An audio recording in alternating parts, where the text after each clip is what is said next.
Okay, welcome in, everybody. Thursday here, Longshore McKnight. So glad you are with us here today as we tape the show that you can watch throughout the day, the afternoon, and the morning. And if you went to bed early last night and didn't watch the finals of a lot of sports action last night, you're waking up today asking yourself, did Auburn win the men's national championship in golf? And did they roll Toomer's corner? If, in fact, they did win it. Well, first of all, he's John Longshore. Yes. He's John Longshore. I'm Barry McKnight. This is the Longshore McKnight program in association with Yellowhammer News, presented by Bud Light. And you know, if through 440 episodes, if people don't know who we are by now, man, come on, get with the game. Well, if you're watching us right now, the answer to both of those questions is yes.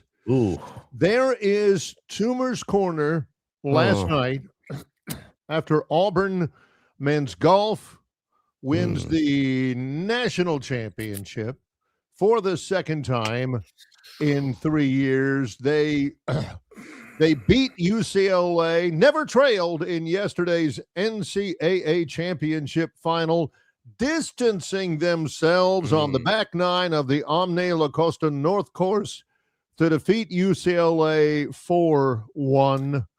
Barry, 4-1 in a match play golf event is like a 35-point ass whooping in a college football playoff.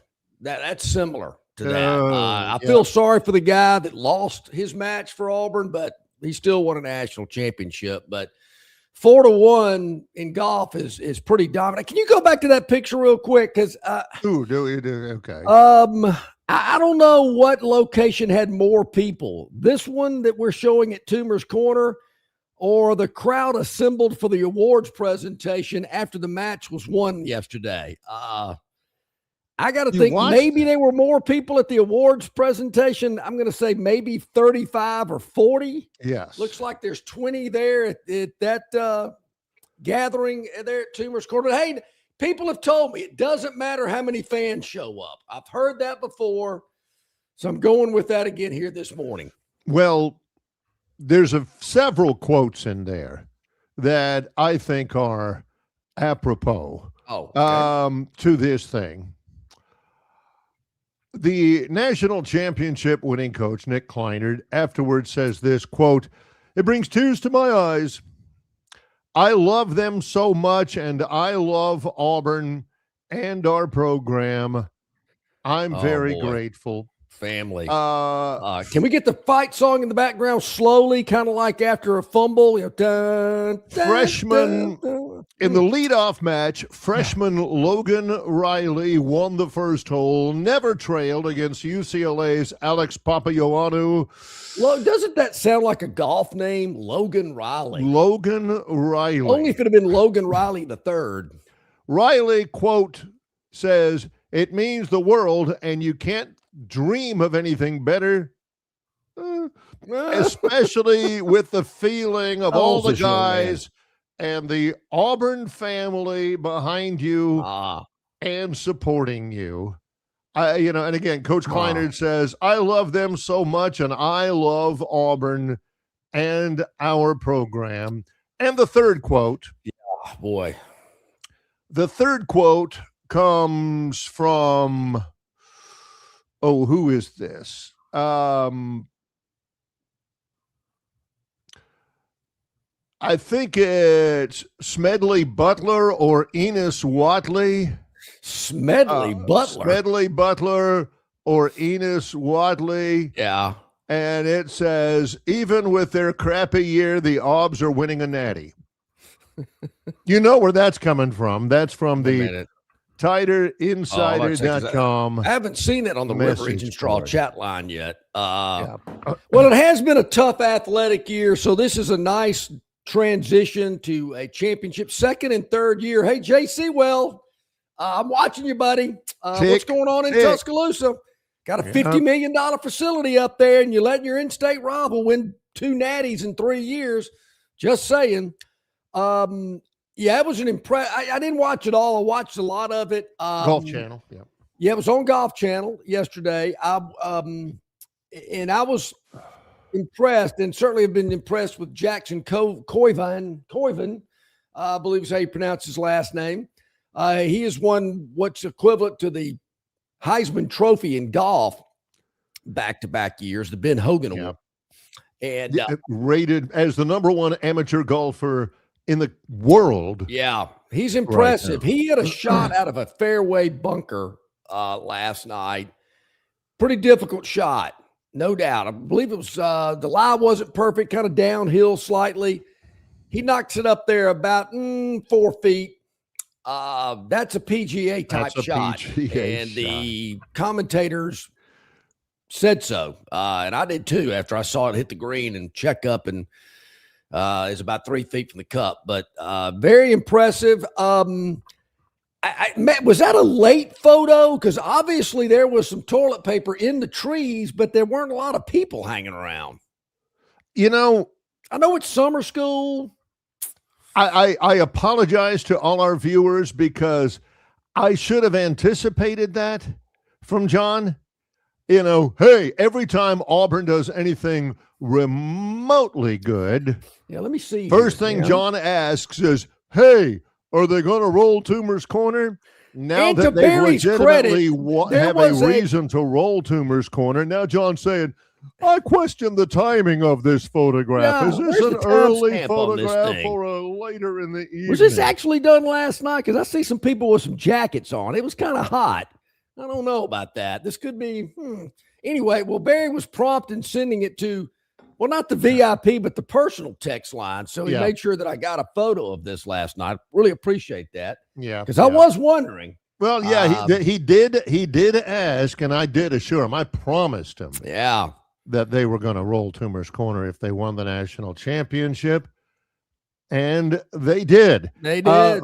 Also, the fourth quote.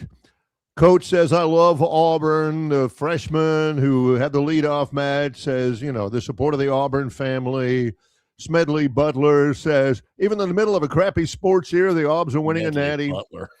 And then Bob from Pike Road says, Auburn is officially a golf and equestrian school. Congrats to Auburn for the natty.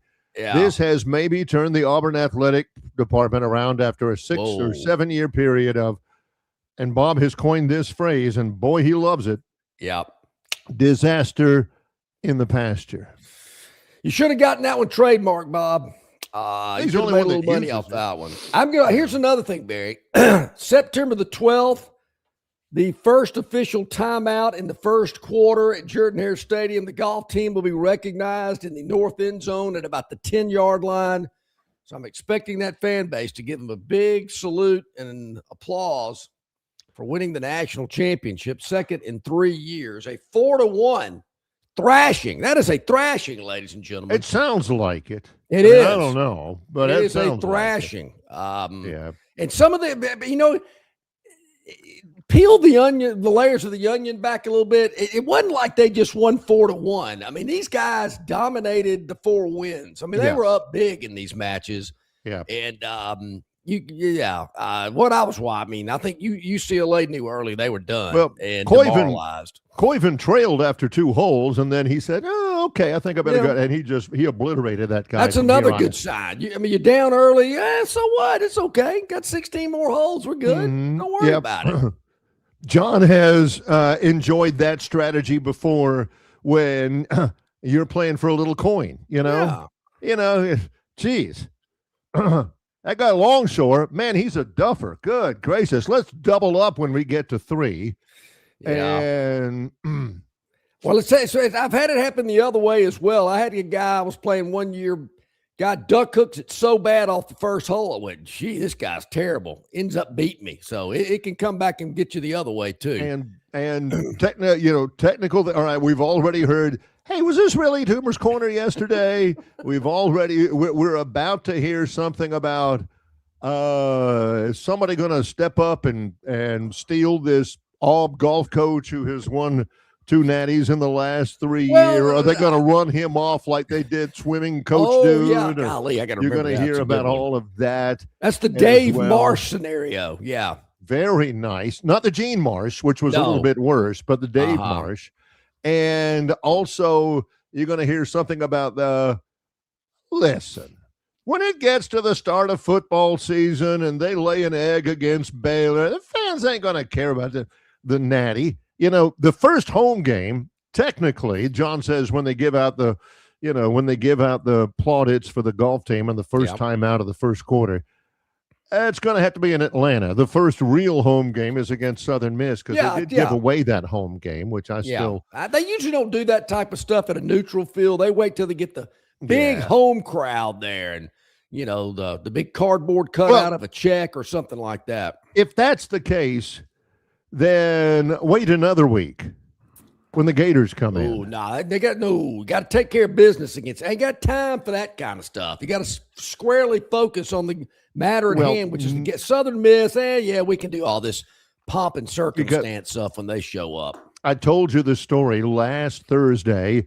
I got a full tour of the University of Florida football facilities. From John Summerall and the guys. There was also Jeremiah Cartwright. Big shout out to him. But unofficially speaking, the Florida football program, who opens up with like Florida Atlantic and then somebody else, they have got Saturday, September 19th circled in their Heavener Athletic football building or something. So, you know, you better be tending to business there. They are also tending to business in Troy. I've been busy, but I ain't been as busy as Kyle George. I ain't been as busy as Mike Frigge. I ain't been as busy as Adam Prendergast and all the folks down there because it is nuts right here where I am in Troy, Alabama, as Troy is preparing to host a super regional starting Friday afternoon. They're bringing in bleachers for left field, like 700 seats, new seats in left field, bleachers in right, I believe, down the first base line. It is going to be an absolute madhouse as Troy hosts Little Rock, 2 wins away from a College World Series berth. So that is huge. That is big. And also tending, and of course, Auburn is hosting a super regional. Alabama is hosting a super regional. Alabama has St. John's. Auburn has Ole Miss. Could there be, and people make a big deal, hey, there are 3 Alabama teams hosting super regional. That never happened before. How about 3 of the 8 teams in the College World Series being from Alabama?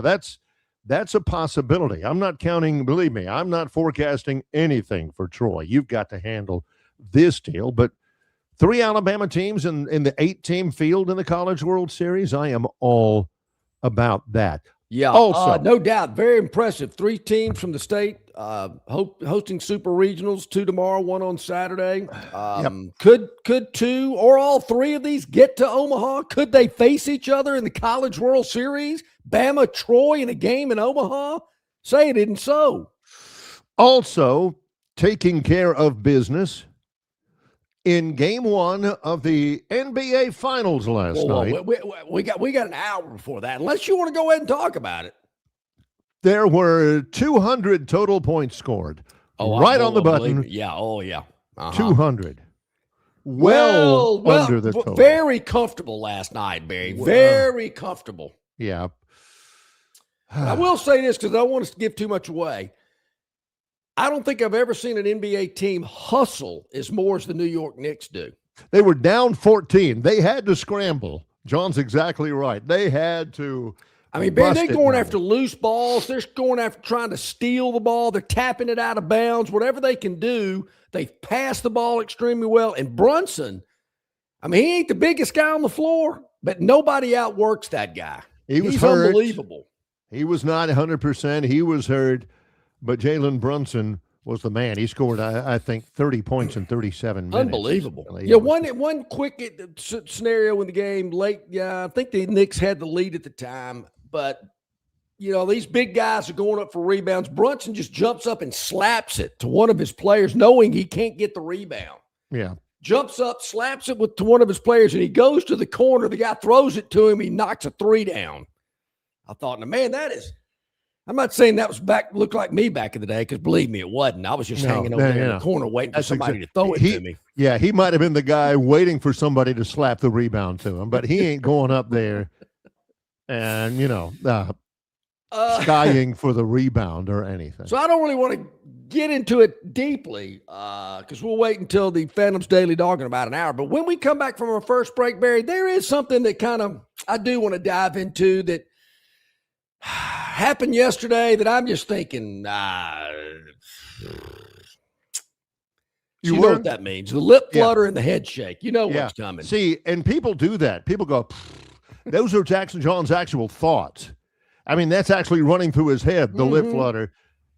Some people think, man, look at that girl, or why can't they cover a dang game? Yeah. Or, man, Amalgamated really needs to pick it up on the John's thoughts are, that's a real thing. Yeah. So we'll talk about that when we get back. He's John Longshore. I'm Barry McKnight. Also, in just a little bit, Jason Caldwell, AuburnUndercover.com, to talk about a national championship on the Plains. A little bit later on, brought to you exclusively by the Destin Connection Seafood Market. It's Rockin' Rodney Day, fellas. Rodney Orr from TiderInsider.com will join us. It's Longshore and McKnight in association with Yellowhammer News, presented by Bud Light.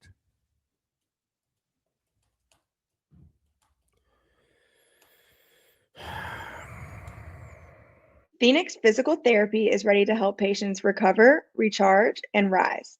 They develop a customized therapy plan for each patient to get them back to enjoying their favorite activities. Their experienced team is committed to providing exceptional care in a professional environment. Whether you're looking to prevent or treat an injury, recover from a recent illness, or recuperate from surgery, schedule an appointment with our clinic and take advantage of our physical therapy, athletic training, workers' comp, and employer solutions service. Experience elevated physical therapy today. Call Phoenix Physical Therapy at 239-9316. That's 239-9316. Drive away in a Ford F-150 or win your share of $25,000 in free play during Victoryland Casino's Truck and $25K free play giveaway. The more you visit, the more chances you have to win. Visit our... Spring is in the air, and your garage door deserves a fresh start. At Dixie Overhead Door, we're helping you get ahead of wear and tear with a $49 garage door tune-up designed to keep everything running safely and efficiently. Even better, it's included for Dixie Cares Plan members. Noticed a problem? Save $50 on any repair and let our trusted team handle it quickly and professionally. Count on reliability, savings, and service you can trust. Hey, you want your property looking its very best this spring and summer, and River Region Straw has premium long needle pine straw to make that property pop. You're not buying sticks, stems, or pine cones. You're buying premium long needle pine straw from River Region Straw. Kenny and his staff have access to the best pine straw in the region, full of color that will last all season long. And now River Region Straw has a fourth location in Chelsea on Highway 280 to go along with their locations here in Montgomery, Prattville, and Auburn. No order is too big or too small, from a few bales to an 18-wheeler trailer load. To get your River Region Straw, drop by any of their four locations or give Kenny a call or text today, 669-5959. That's 669-5959, and have the best-looking property this spring and summer with straw from River Region Straw. Okay, welcome back in, everybody. About 19 minutes past the hour on this Thursday. Barry, yesterday there was something up in D.C., the Protect College Sports Act, a Senate hearing. Nick Saban was there, the athletic director at Notre Dame, the commissioner of the Pac-12, which I didn't even know they had a commissioner or a league for that matter. 82-year-old Gordon Gee, who used to be a president at West Virginia, defensive lineman from Utah. Am I missing anybody? Oh, probably. I think those were the five that were at the table on the panel. I think it's obvious my thoughts about Nick Saban, respect the man, unbelievable coach, the whole deal. But Nick Saban hadn't coached football in 2.5 years. Don't really care what he has to say, quite frankly. Who I do care is the commissioners of the two most powerful conferences in college athletics, Greg Sankey and Tony Petitti. Where were they? That's who I want to hear. I don't want to hear these people. I know what they're going to say, and I'm tired of the lip service. I'm ready for some action, and this thing continues to just prod along down the road, and nothing's happening. And, if we got to go to a super conference, and Notre Dame AD says, well, I'm not really for it. But that's the way to make the most money. He used to be his name, again, John talked about him yesterday. His name's Pete Bivacqua. He used to run NBC Sports, which, used to have, which has Notre Dame games, football games. And, the gist of what he had to say was, look, if you want to make a lot of money, a super conference is the way to go. I am not for this. And he laid it out. This is what you'd have to do. This is what it had to be. This is what you have to ask for. And this is what you have to demand to get. And then he said, I don't like it. I'm not for it. I'm not proposing it. But here's how it would look. Here's how the brackets would be. And all I'm thinking, well, what are you doing then? Because, he says, look, if you want to make a lot of money, here's how you do it. I don't think you need to do it. But here's how it works, line by line by line by line. Barry, it kind of reminded me of an interview we had with an individual who said, no, we're not talking about a playoff. We love the bowl system, just like it is. The BCS, we're sticking with it. Sounds to me like they're working on a super conference. Just saying. Just saying. It sounds to me like a super conference. But look, and I get what I think. I don't know if it was Saban that mentioned it, talking about Olympic sports and how they're going to suffer. We know that. I agree. Yeah, they probably are. But quit talking about it. What are we going to do about it? Are these, and the toothpaste is out of the tube. Can we really hit the rewind button and say, no, wait a minute. NIL was about going to a car dealership, signing autographs for 2 hours and getting $2,000. Not 6- and 7-figure deals. And I get it. Some schools out there using the renegade mode and going, hey, we got billionaires. They got plenty of money. We'll pay these guys whatever it takes to win championships. See Texas Tech. Is that where we want to go? Is that where college athletics is going? Hey, you got more money? You're going to win more. And as you mentioned, Barry, in pro sports, they've done things. You see it in the NBA, see it in the NFL, that they want to kind of try to make it as equal as they can. You can't completely make it that way. Yeah. But you certainly can make it competitive and make things where there just aren't teams out there that are just because of money and location and whatever. I mean, let's face it, Mississippi State's never going to be at the level of Texas. But I think we need to do things to at least keep them competitive and engaged. In the NBA, whoever wins the final this year, it'll be the 8th straight new champion. Yeah. And there's not been any repeat champions in those. There's 8 different things. This will be the 4th straight year with 2 entirely new teams in the finals. They have figured out parity pretty doggone well. There's never going to be parity. John's right about college football, or really about college athletics. But you can make it to where it's more equitable than it is, where it's not just simply a money grab. You see early commitments from high school football players. Wow, this guy's committing in February? Man, you know why he's committing? Because he got that offer sheet early. Yeah. Agents looking at it and saying, okay, you break it down. First month he gets this. This is deferred until there. He gets X amount extra for each this and that he sells and whatever. They get him that offer sheet early. And if it's good enough early, they'll commit early. It's not, wow, look at these ivy-colored buildings. These are great. And you say you offer my major? Boy, this is outstanding. Tell me a little bit about our academic advisor. Could she help me? And no, it's like your agent looks at it and says, this looks good, looks good, buddy. Looks like you're going to the University of Illinois, or whatever. That's what it is now. Is that the way you like it? Is that the way you want it? Do you still, at the big-time schools, harbor the warm, fuzzy feeling of, we're just getting fine student athletes who love the same university that I love? Not necessarily. I mean, it does happen. It does happen a good bit. But it ain't all the time, and most of the time it's not the upper-level recruits. Yeah, I understand that Petiti and Sankey are meeting with Ted Cruz today. Great, good. I mean, don't you get to a point where you just got to quit talking about it? And I thought the comments from the Notre Dame athletic director that you mentioned were very interesting. Yeah. And something, and he kind of spelled it out. The networks would love to have Alabama and Notre Dame, Notre Dame and Georgia, Ohio State and Texas. He reeled off several games and matchups that television networks would love. Sounds like somebody else I know from about 25 years ago. But anyway, it's a good point from Daniel here on the chat line.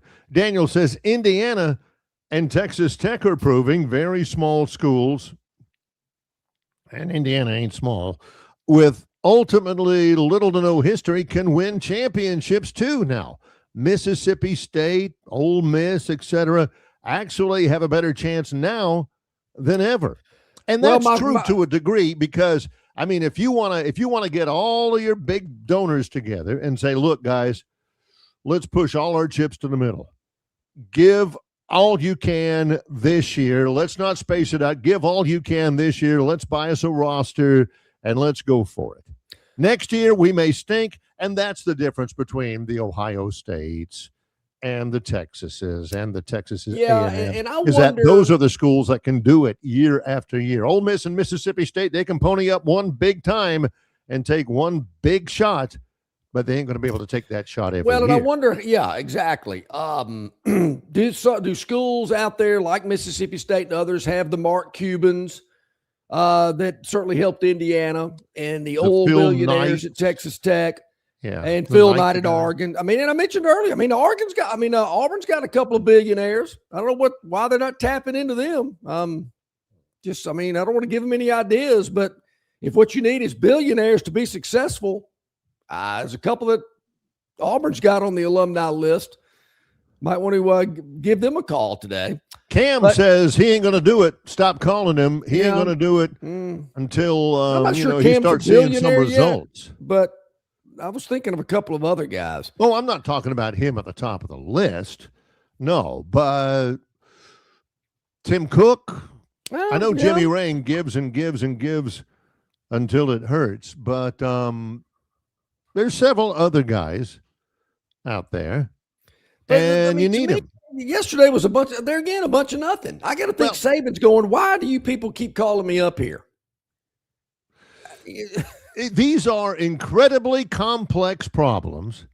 I mean, it ain't like a NASA moonshot or anything, but these are really, really complex problems that involve tens of thousands of young people that may set precedents to run by for decades and decades to come. And John says, hurry it up. Come on, let's go. Just do something.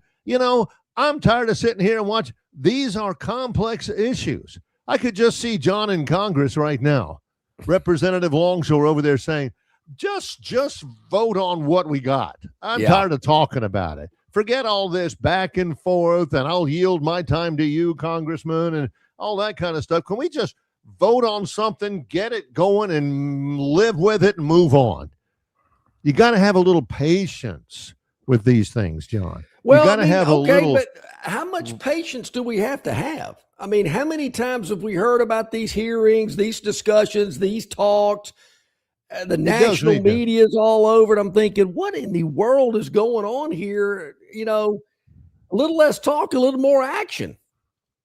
Hey, what was that, Toby Keith? I think it was. I like it. I like it a lot. Well, we'll take a break. I'll make sure that Jason Caldwell has a link to the show because he is scheduled to join us next. It's Longshore and McKnight in association with Yellowhammer News, presented by Bud Light.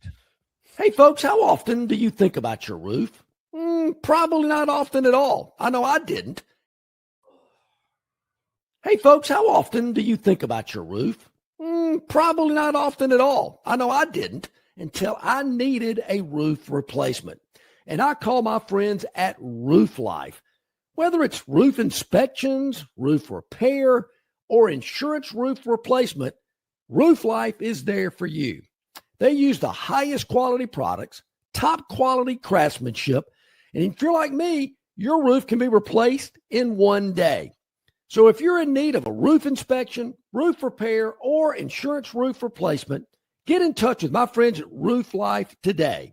You can go to roofyourlife.com.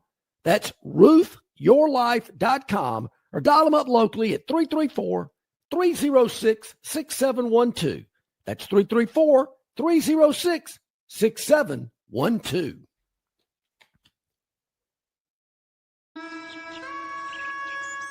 The Bush Guide, cold and smooth survival skills. For a successful stint in the great outdoors, pack accordingly.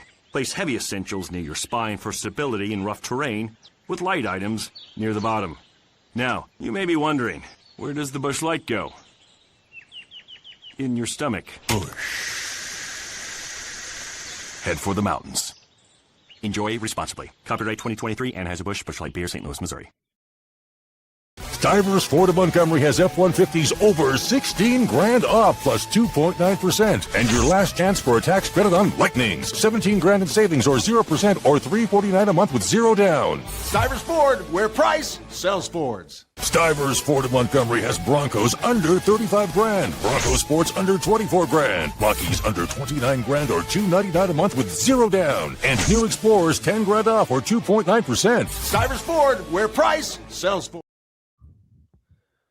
Okay, welcome back in, everybody. Glad you are with us here today. It's bottom of the hour on this Thursday, as we do each and every Thursday at this time. Our man, Jason Caldwell, Auburn Undercover, joining us here today. Jason, good morning. How you doing, sir?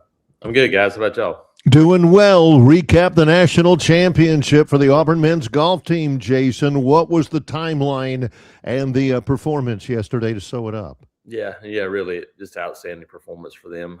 And look, I don't know that there's a tougher thing to win because of the format, because of what you're doing. Because you get in, we talked about it, you get a match play, it changes everything. I talked to somebody and they said, look, like even like college baseball right now, it's like you play one way all year, and then you get to regional play, and it changes the way you play, and you have to do different things. It's the same way in golf. You play stroke play all year, then you play stroke play at a national championship. Then they go, okay, now by the way, to win a national championship, now you got to win match play. And they were the number one team in the country. So they had a target on their back all year long, and to finish it off and for those freshmen to play the way they did was pretty outstanding to watch and see what they did. Yeah. In a arena like that and have freshmen play as well as they did. It's a good point, Jason, because you would think, man, is the stage too big? It certainly didn't look that way.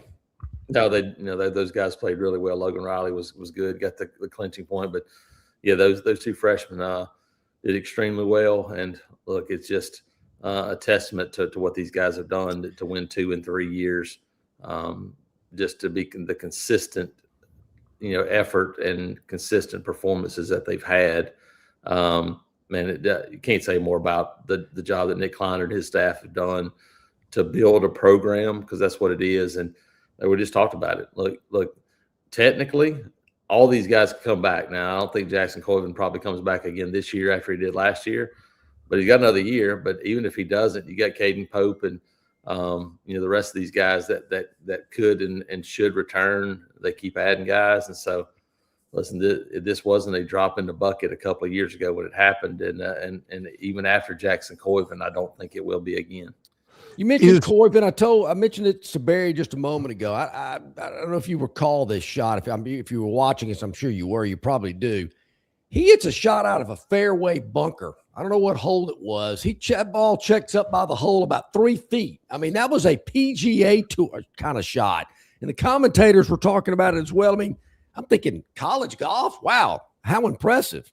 No, I mean, look, we've seen him go out and compete against those guys on tour and do really well. And no, it's a sport to where you used to think about it like we remember Phil Mickelson going, man, what he did to come out of college golf, and we've seen other guys, but you look at the quality of college golf now, it's just outstanding. I mean, like you think about it, like in terms of, I mean, it's the same thing. We're talking about baseball. You never would have imagined a college baseball player 20 years ago that the next year was playing professional baseball. It wouldn't have happened. Well, now it does. And now you see the same thing in college golf too. You go like, look, these guys are ready. They're prepared. They get to go play in tour events and do the things they do. But the facilities, the training, all the things they have now is top level. And so, yeah, Jackson is a guy that is ready. And look, he's I think he had to have 20 points this year to finish off that tour card. I think he ended up with 40 something. So he's doubled what he needed to get up there. So he'll be able to go whenever he wants to go. Is he the best college golfer ever? He's right there. Yeah, it's a short list. And he's on it.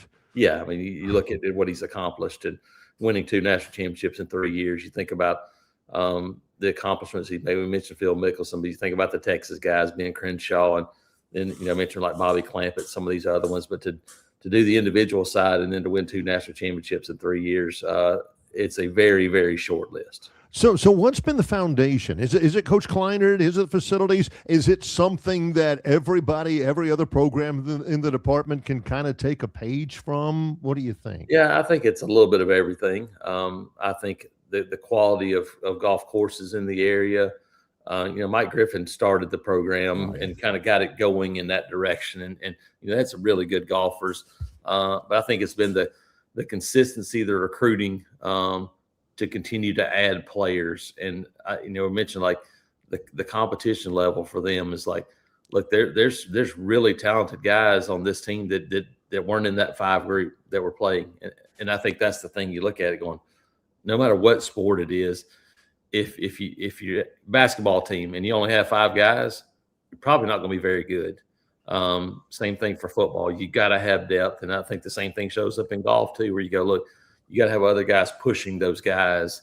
Like if everybody knows they're going to play every tournament, you're probably not going to be as good. But if you have to go earn your spot every week, I think that's been the big thing for them. But look, facilities, having their home stuff at AU Club where they have simulators and things they can do, bad weather, all those things, that's all made a tremendous impact as well. Troy had to come through the same kind of a scenario that Auburn did, except it was a shocker for Auburn baseball to have to come out of a dispirited opening loss to Milwaukee to win that regional at home. How well suited is Butch Thompson's club in the Super Regional against Ole Miss? How well suited is Auburn to win a national championship, Jason? Yeah, I think if you can get to Omaha, I think most teams feel like it gives you a great shot because you got some built-in days off. You need less pitching actually to win the World Series than you do a regional, even though there's more teams there. Look, the big one now for this weekend for Auburn, for Troy, I think for almost everybody on the left side of that bracket, is how do you respond? Because look, we've talked about it. The NCAA makes no sense, and once again, it makes no sense in my opinion that all they had to do was flip the brackets. All they had to do was flip sides of a bracket. You keep the teams all the same on the left side of the bracket where Auburn's located and Troy's located. You look in West Virginia had to play on Monday. Troy had to play on Monday. USC had to play on Monday. Auburn had to play on Monday. The other side of that bracket, the only team that had to play on Monday was Oklahoma. 7 of the 8 teams that finished on Sunday, or 1 in 3 games rather, have the extra day off. So makes no sense, but it is what it is. And now you have to come back off short rest, having played 5 games. That's the thing for Auburn is, can you get to the finish line from a pitching standpoint? Now you only have 3 games, which is a big deal. Hopefully 2, but right. A really, really good Ole Miss team and really talented Ole Miss team that you got to go through. Is it an advantage or disadvantage in your mind to play an SEC opponent? I don't know. I think it's kind of a wash. You didn't play them this year. So that's the thing about it. These two didn't play each other, but you've probably seen each other scouting other teams all year long. So you know each other pretty well. played them last year. Auburn played Ole Miss the last regular season series of the year in 2025 in Oxford, lost 2 out of 3 to them. A lot of the same pitchers, a lot of the same position players for this Ole Miss team. And so, I don't know. I think probably it's probably a little bit of a wash. Quite honestly, from an Auburn standpoint, you look and you go, Jake Marciano is a guy they haven't faced. You got a few arms. And Jackson Sanders was a guy that they probably didn't face. I had to go back and look because he wasn't really a huge part of things a year ago. So you got some pieces that will be a little bit newer to them. But you look at the other side and look, this is old school. Like if you just plopped this Ole Miss team down in 1988 and put LSU uniforms on them, you go, that's exactly who they are, because they wait for the 3-run home run, they strike out a bunch, and they got a bunch of really strong pitching. And so very different team than you see nowadays in college baseball for the most part. Chase Fralick was really good last year. He's made, obviously, a significant move ahead. Where has he improved as much as he has improved? Yeah, I think some of it was physical too. This understanding in year one, okay, what's it take for me to get through a season? First year as a catcher, and you get beat up and you get tired. I think the physical aspect of it, of taking care of your body, doing all these things, was a big deal.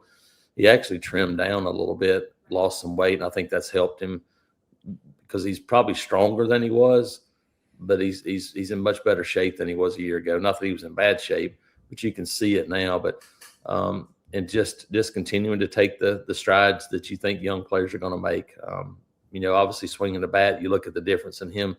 Last year as a doubles guy. This year those balls are getting out of the ballpark. And so you start to look at the difference in driving the ball and doing the things he's done.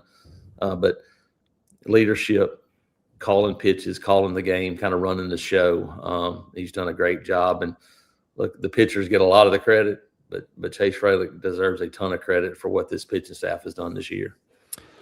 Jason, we were talking earlier this week about recruiting visits. A lot of that type stuff is going on this time of year. And I know you follow the games on the field, I guess, more than maybe the recruiting part of it, but certainly been around the game long enough to know how important it is. Do you just get the sense now, though, with transfers and NILs, and you're really not sure if these rosters are going to be the same next year, that I don't want to say recruiting's not – it's certainly important, but is it as interesting maybe as it was? Do you feel that way? Do you feel like your subscribers and just the fans in general are as interested in it today as maybe they were 5, 10, 15 years ago? Yeah, I don't think so. I don't think that it's has the draw that it used to have. It's still important. And I think that's one of the reasons why, listen, I'm not paying attention at all to what's going on in Washington, because I don't think it matters at this point, because I don't think anything's going to change until they collective bargain, make people student athletes and go that route, because they're not, well, first of all, schools aren't going to follow rules. It don't matter. We're telling them, well, you can only spend this much money. It doesn't matter. They're still going to spend more money than that. And don't tell me what an NIL budget is. Tell me what your non-NIL budget is, and then I believe it. There's no question that it has lessened the interest of recruiting because of the changes in the roster. And I think that's part of the big problem that we have right now, is that, look, it has lessened the interest level. People still show up. They're still going to go to games. But the interest level of living it day to day, like we've seen in this state for our lifetimes, isn't the same anymore. It's why quite honestly, like last weekend baseball, you have a roster that most of these guys have returned. People have gotten to know over the years, and they've seen these same faces. And there was an investment from the fans that I'm like, okay, that was different. Yeah. It was different. And I thought, like Auburn's Final Four basketball run, even though there were a bunch of transfers, it was guys that were there for 2 or 3 years, and they got to go, hey, I know these guys. In football, it's getting tougher and tougher when you don't know the team from year to year. And I think people that just ties directly to recruiting. And I think, look, can you recruit guys? Can you develop them and keep them on the roster? We've heard it the last few years from Hugh Freeze going like retention, it was the most important thing for them. They retained a lot of guys, but retaining guys and winning games is the next investment. And I think that's what Alex Golesh and this staff are trying to do, is trying to get guys that they can invest in and build in. But there's no guarantee, because after the season's over with, the doors are open. And it kind of reminds me of Opie and Andy Griffith's show after he shot the mama bird, where you open the cage and go, hey, you're free to go if you want to. That's what we're living in. Yeah. And don't the trees look nice and full? Yes. Oh, man, I'm going to have to take a break after that reference. That always gets me. Yeah. Jason, which do you put more credence in? The 7,000 yards that Byron Brown has thrown for with a 65% completion percentage his career, or a mock-up of a throwing session at some sort of a summer camp where people are saying, look how inaccurate he was in this particular outing? What do you make of all that? Yeah. Listen, is he going to look like Tom Brady throwing the football? No, but that's not his game. And hey, Auburn went to a national championship with Nick Marshall playing quarterback, who was a DB a couple of years before that. This team wants to run the football. If they can run the football, you're going to have the ability to throw it. And that's the thing. I think you look at it. Would Auburn be great under Byron Brown if you're forced to throw it 52 times? That's probably not what you want to do, but that's also not what you want to do as an offense. And so, it's almost like some of these other things. No, I don't care. I don't care what it looks like. Does he get the ball where it's supposed to go when the game is on the line? He's done that in his career. And I have no reason to believe he won't be able to do enough of that in the passing game this season for Auburn. Listen, can they run the football? If they can't run the football, then it's going to be tough. But it's going to be tough for any team that can't run the football. Fernando Mendoza, good quarterback at Indiana last year. If Indiana can't run the football, he's not as good a quarterback. And so I think it'll be the same thing no matter where you are.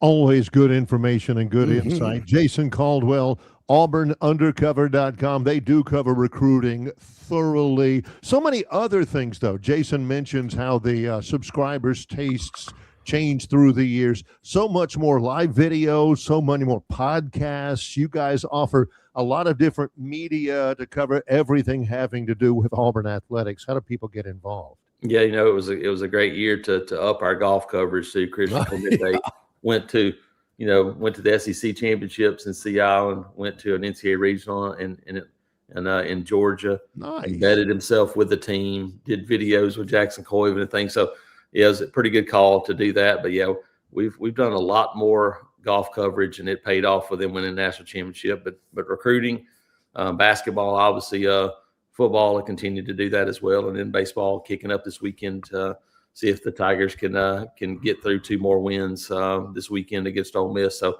all of that at AuburnUndercover.com, part of the 24/7 network, and follow me there at ITAT Jason. Yep, scrolling right at the bottom of the screen. Jason Caldwell, always great to visit with you. Good luck, and we'll talk with you next week. Thanks, guys. Appreciate it. Hey, you too, buddy. Thank you. Jason Caldwell, Auburn Undercover. Always appreciate his time, insight, and analysis. Does a great job. And Barry, it's like clockwork. Certain subjects you mentioned here on the show, the VIP text line just starts going crazy. In 2 games versus Bama, Byron Brown is 40% for 195 yards, 0 TDs, and 1 pick. Just to let you know. To paraphrase Edwin Starr in the lyrics to his top hit, War, when it comes down to it, when he plays for Auburn in the Iron Bowl against Alabama, which is all you guys are worried about, you know what all that means? Absolutely nothing. Say it again. Well, I'm going to file this away just in case, because if the stat sheet looks similar to this after the Iron Bowl, now, of course, he's not going to throw for 195 in one game, but he might. 40%, 0 TDs, 1 pick. Well, if he does, and we're being told, Barry, similar to last year with Alabama's offensive line, we're being told this year, that defensive backfield, top notch.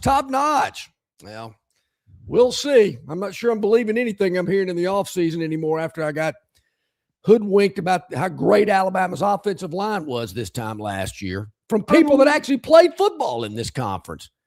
What are they looking at? Unless it's anti-Auburn, their quarterback, then I'm prepared to give it a little bit of credibility. Well, I'm just passing along the information. I mean, I don't know if I guess it's fact. I mean, I guess those numbers are accurate.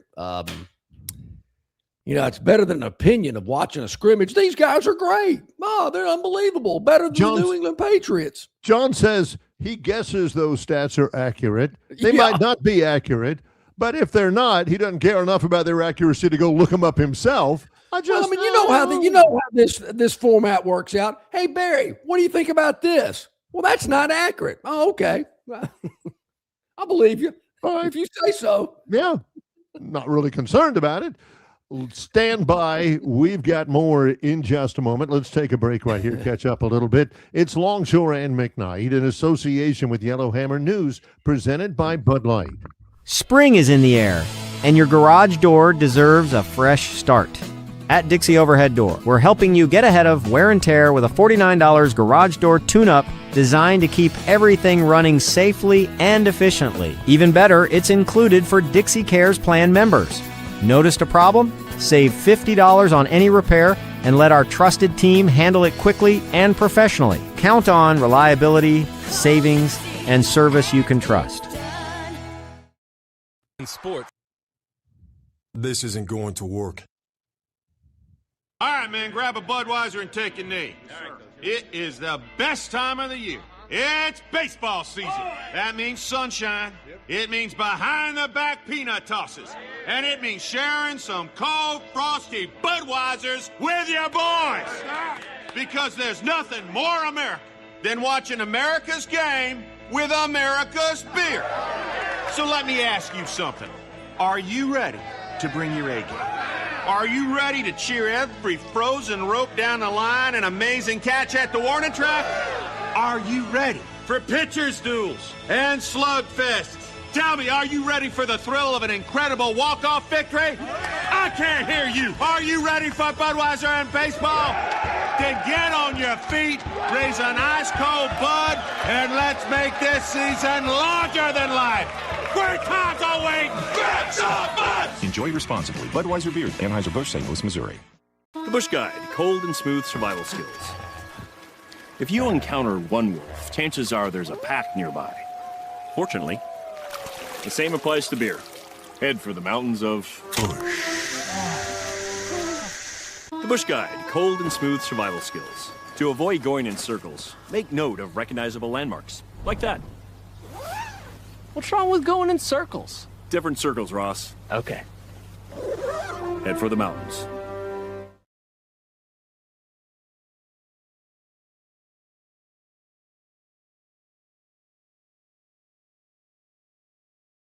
Get ready for the 4th of July with those new Budweiser cans. Those things look good. Those are good. When is the 4th? Well, it's a month from today, as a matter of fact. That's right. Calendar is June the 4th today, and the 4th of July, 1 month away. So stock up on those American 250 Budweisers. That should be pretty good. Well, today, no NBA Finals. Next one is coming up on Friday in San Antonio. Mm-hmm. Today does start a couple of things you might be interested in. The WNBA, Dream at the Fever, the Valkyries against the Lynx. Oh, this is big. Plus, already underway is the Memorial. Scotty Scheffler, Roy McIlroy. It's on ESPN Plus right now if you want to check it out and watch us later. It's at 1 o'clock beginning on the Golf Channel. The Memorial, is that Jack's tournament? Is that yes, what it is. Yep. Yeah, okay. All right. Also tonight, it is a championship opportunity for the University of Texas softball team. Yeah. They beat Texas Tech last night in the opener of the WCWS, win that game 7-3. If Texas wins tonight, they win a national championship in softball. And if they don't, well, they'll play again. I think it'd be on. Yeah, I'm kind of over women's softball. I wonder why. I wonder what happened with women's softball. All of a sudden, that made John lose interest. I got other things to worry about. Yeah, I'm over it. Yeah, I'm prepping for Auburn and Ole Miss baseball. Well, Ty is spending that time prepping for the 4th for a colonoscopy. Ty, God bless you. I don't know why it. Who has a colonoscopy on the 4th of July? Seems kind of odd. Yeah, you've already got skyrockets. You don't need. Yeah, no kidding. Well, a That's couple tough. of things. Hey, Range Pro's going with Sue Wee Kim in the memorial this week. Not there to ain't be no confused way the with guy's name Minwoo is Sue Wee Kim. There Not ain't to be nobody named confused Sue with Wee Minwoo Kim Lee. unless he's an Arkansas fan. Sue Wee. I go for it. Yeah. Can't be. Coach, he says, Nick Kleinert is a perfect example of recruit the best, so you don't have to coach them up. He just makes sure their travel is done. Hey, guys, make sure the van leaves at 9:30, okay? Be on the van at 9:30. Didn't Coach Stallings used to coach the Alabama golf team? He sure did. Yes, he did. Yeah. Yep. Your high school golf coach was Charles Lee. That's what I was wondering. Yeah. Yeah. Insightful. He got on the I'll never forget, he got on the stoners for smoking cigarettes on the back nine during a tournament. Yeah. He didn't like that real good. He of course he didn't realize I had a couple of Bud Lights in my golf bag for the back nine as well. But I was legal. So it wasn't like I was breaking the law. Maybe I was by bringing my own alcohol to a private facility. I don't know. Maybe that was frowned upon. Who knows? But the point Jason was making, and this is the point, the only reason why a lot of our viewers even give two toots about Auburn winning the national championship in golf. Number one, they're still Aubs, big deal. I don't go. Number it's been a long dry spell. Number two, maybe there's slight concern that, man, this Nick Kleinert guy, maybe he's providing some sort of a blueprint for the other coaches. This is how you win a natty. You recruit really well. You've got good facilities. I don't know how many transfer portal guys. Barry, I hate to harp on this. But they don't want any sort of a tiny little natty spark at Auburn turning into a giant conflagration where everybody says, hey, all we got to do is what Coach Kleinert did with men's golf. And then they start winning and, rolling Toomer's corner and all that kind of stuff. And it's just slightly concerning is all. Well, Barry, I would think that there's probably a little talk about that. Now, wait a minute. How can they do it in golf and equestrian, even though I think equestrian got beat in the SEC? No, they got beat in the national semifinals. Oh, yeah. How can they do it? And, football is struggling. And, we got a quarterback that was 14 of 28 for 87 yards against Bama in 23 and 15 out of 35 for 103 and 24. I mean, how are we going to win? Nobody is thinking that. Nobody is thinking that. Nobody is worried about that at all. Over here in this Quonset hut, they're doing better than we are. So I know that's a lot of those type things are being. But I go back to the Alabama golf coach. I mean, it goes both ways here. You got a $50 million golf facility. You won the Natty 5-6 years ago, and you're letting your in-state rival lap you. I mean, to me, the pressure's on Bama golf. I mean, what's going on up there? They rolled out the red carpet, spent a ton of money that they probably could have used somewhere else, and I don't see Bama racking up natties in golf.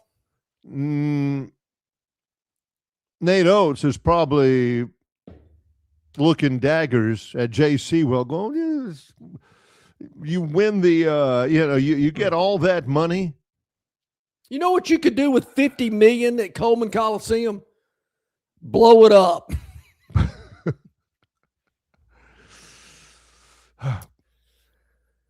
That would be a start.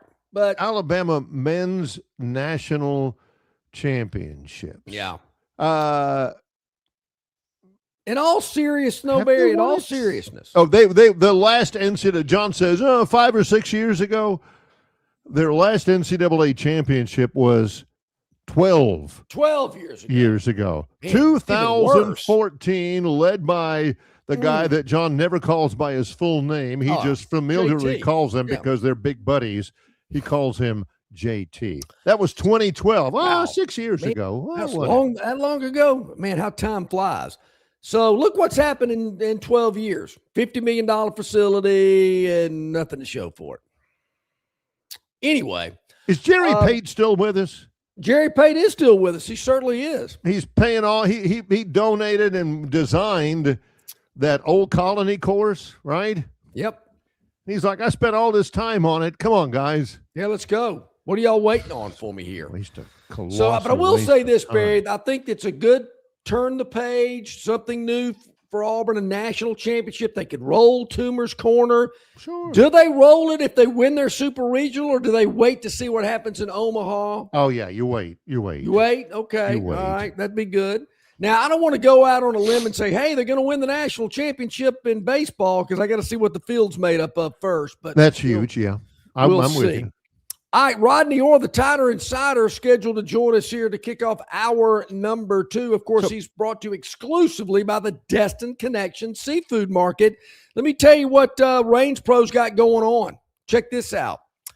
It is, of course, Tighter Insider listeners, your Central Alabama spot for fresh Gulf seafood is at the Destin Connection here in Montgomery, with fresh seafood arriving daily from the Gulf Coast. Now, look, these are the last few weeks for live crawfish.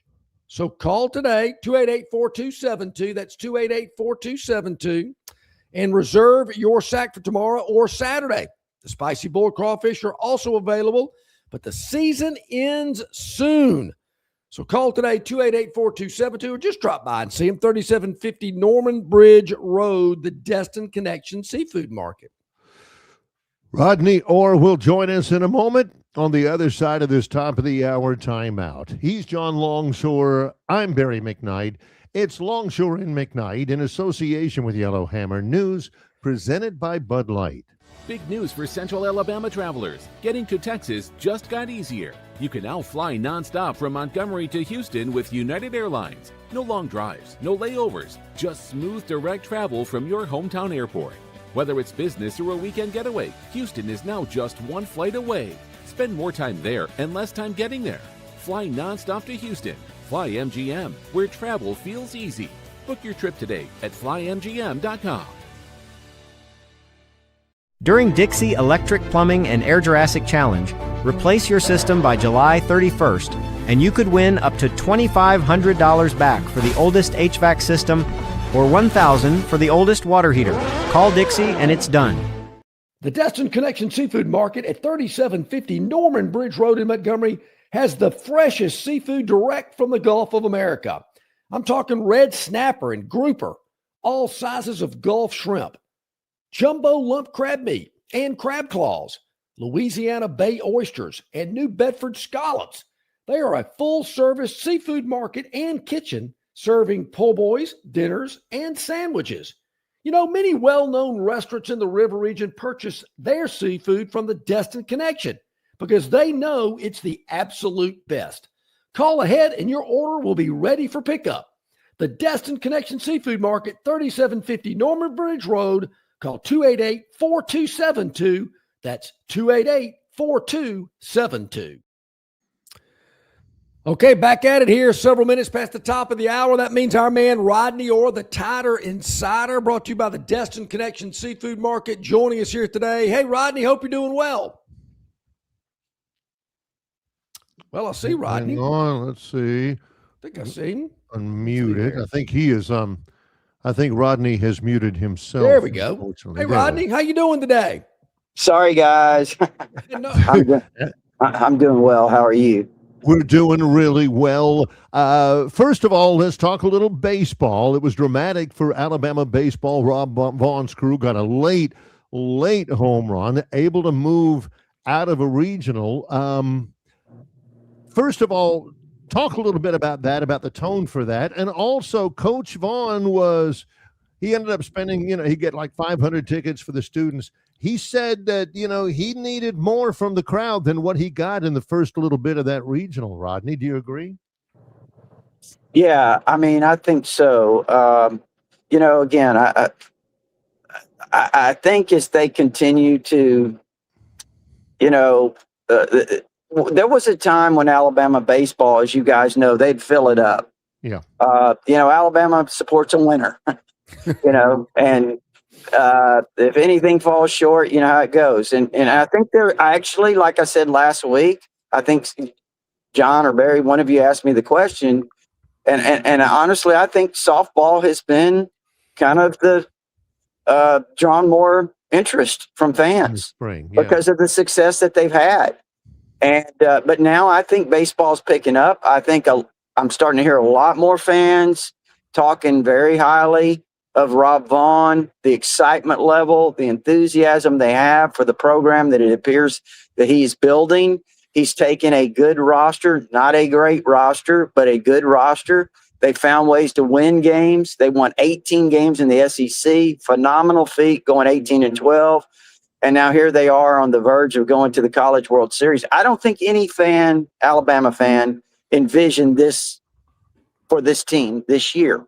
That they were hoping for a lot of success, obviously, but I don't think even the most optimistic fan felt this team was going to have the kind of success they've had. With that said, obviously, you can't take St. John's for granted. Ooh. I mean, that's the one thing that I think you got to be really careful.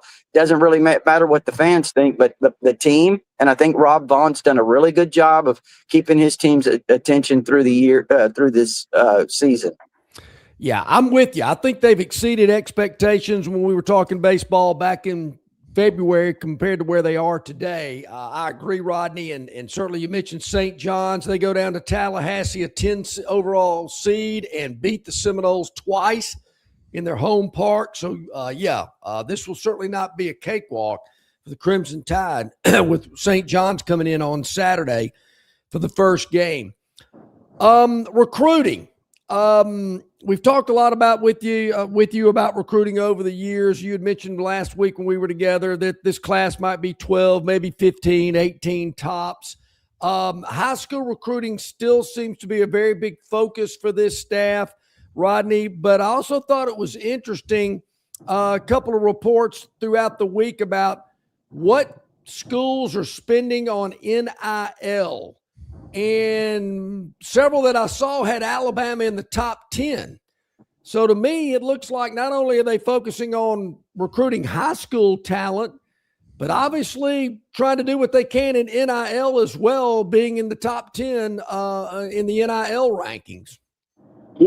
John, the NIL is really kind of hard to track in terms of what teams are actually spending. I know there's some reports that Alabama's barely in the top 10 in the SEC and spending in NIL. I would say this. I think Alabama's competitive. They're not going to be a top 3 or 4, obviously, nationally. I think they're more competitive in the SEC than what some people might think or are saying. Listen, Alabama went 7-1 in the SEC in the regular season last year. They had a good roster. I think Alabama, you're not going to see a Saban type run. There's no doubt about that. Yeah. But NIL, they are competitive, and they will be competitive. Again, I kind of agree with what Kirby Smart said. He said, ultimately, it's going to come down to me, speaking of himself, versus the guy on the other sideline. Which guy develops his players and prepares them the best. And I think the NIL has certainly helped some teams improve their programs, and I think it certainly gives some teams an advantage. But at the same time, I think Alabama's competitive. With that in mind, you told us about a couple of guys last week. You named some names in recruiting, something that TiderInsider.com calls the six. You mentioned a running back named Nigel Newkirk from Gainesville, Georgia, that you thought was on the verge of making a commitment. He did. How important is that? And name some of the other ones. How important is Nigel Newkirk's commitment to their goals in recruiting in the summer? I think he was maybe their top back, or certainly one of the top 2 or 3 that was on their list. So I think from that perspective, it was big. He's a really good running back. I mean, he had 1,500 yards rushing last year with some injuries. He's got good size. He's about 5'11", close to 200 pounds. He has all the tools. So from that standpoint, I think it was a big pickup. LSU, Ohio State, Michigan were the other teams involved heavily. So you see the competition there. It tells you a little bit of something. As far as some of the other guys, everybody's wants to talk about Marshawn Sells, the number 1 receiver in the country from Indianapolis. A lot of comparisons to Julio Jones. He's originally from the state of Alabama. He's 6'5", he's 200 pounds. He now lives in Indianapolis. He plays up there.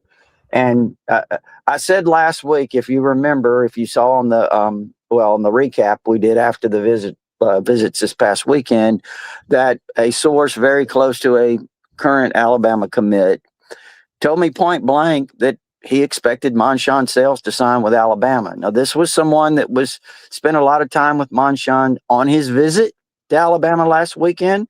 So, take that for what it's worth. But this guy was pretty adamant that he expected Marshawn to pick Alabama. Now, with that said, I'm not making that prediction. Let me tell you what I think. I think it's going to come down to Alabama and Indiana and potentially Texas. He's supposed to have a visit. I don't know if he's what he's thinking today. These things change real fast, but he's supposed to visit Texas, and you know what that means. The money will be slinging. So we'll see what happens there. But right now, Marshawn Sells is a guy to watch. There's some other guys. Darius White's a corner from Fairburn, Georgia, that I would keep an eye on. I think Hayden Stepp, the 4-star DB corner from Las Vegas, had a great visit as well. Again, these guys have other opportunities, so we'll see. I think Antoine Jackson, the edge, I think he's going to grow into a defensive end from Memphis area, from Collierville, Tennessee. I think I would keep a really close eye on him. And Mitchell Turner, who I think is probably right now the guy on the defensive line to keep a real close eye on, from Louisville, Mississippi. He's been at LSU. He's going to Texas. He's got Ole Miss and Mississippi State. He's Bama's top target. I mean, one of the top targets. So, and they've been in a great position with him. If something happens there, I think that'd be a real loss. Sells, the wide receiver from Indiana. Did I see a picture of him with what looked like his entire family in Tuscaloosa? You did. You sure did. And here's the thing. Was there. Everybody was with him. And John, I think a lot of his family still lives in the Birmingham area. So that's another consideration. I think that's something that's important. We'll see. But he is certainly a fantastic prospect. And another wide receiver is here, Asani Gales from IMG Academy. He's got some other visits set up that are going to make it really tough, but he's a guy to watch as well. Hey, Tider Insiders, your Central Alabama spot for fresh Gulf seafood is the Destin Connection Seafood Market right here in Montgomery, with fresh deliveries from the Gulf of America arriving each and every day. Now, these are the last few weeks for live crawfish, so call today to reserve your sack for tomorrow or Saturday. The spicy boiled crawfish are also available, but the season ends soon. So call and reserve your crawfish at 288-4272. That's 288-4272. Area code 334 if you're out of the metro area. And David will hook you up with that. All in all, Rodney, it looked like I don't know if they theme these visit weekends or whatnot, but it certainly seems to be a lot of pomp and circumstance. It certainly, when you see photos and things that I just mentioned of what goes on during these recruiting weekends in the summer, are they ramping these things up, or am I missing something? Yeah, you mean just in terms of just kind of the social media things that are Yeah, posted. And just trying to make it like yeah, a big, exciting event. yeah, you're right, John. That's a good point. You look at some of the pictures and how they dress them up in uniforms and different outfits and all of these things. And yeah, I think it's really changed. I mean, obviously, I've been following recruiting a long time, and I have to laugh. I can't imagine Coach Bryant doing something like that. Or Coach You know, Stallings. yeah, Stallings. Yeah, Stallings definitely. But no, I think it's just a change in the times, and what schools are doing to make it a really fun experience for these kids. And I think now that's what you have to do because their attention is everywhere, right? And I think it's something that sets you apart a little bit by the things that you do. It's also in the calendar now that you can maybe look out and sneak a peek, and you might see, Alabama running some drills, organized team activities for the players. The break after the end of the term is over. They're back in either getting ready for summer school or starting summer school.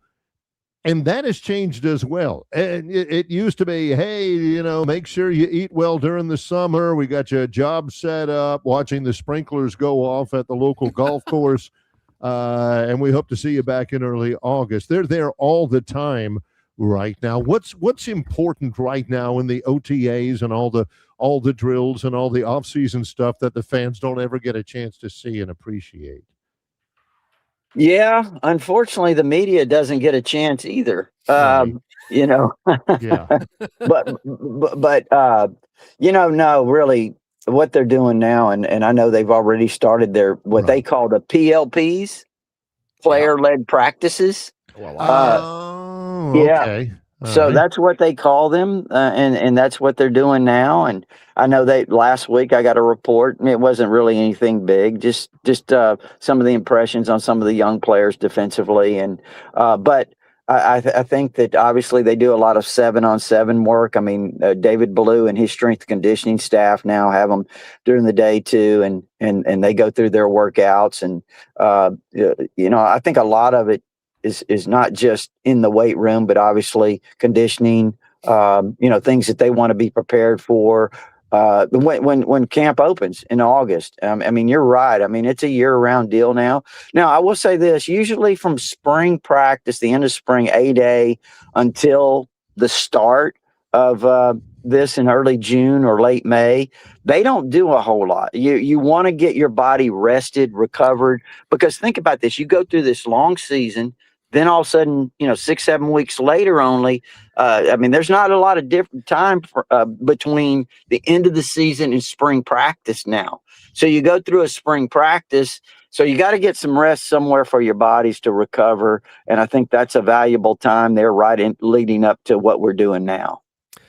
All right, Rodney, I don't want to jump the gun, but I'm looking at the calendar today. It says June the 4th.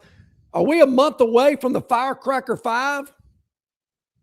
That Firecracker 5 might have popped its last firecracker because I can tell you that the way things are going now, you just don't know. I don't know if there's going to be 5 guys left to predict at that time. We may have to shoot our fireworks early, John. I understand. Well, somebody had asked me about it. That's why I'm asking. Well, big fan of the Firecracker 5, and your success rate on the Firecracker 5, if I'm not mistaken, Rodney, is pretty impressive.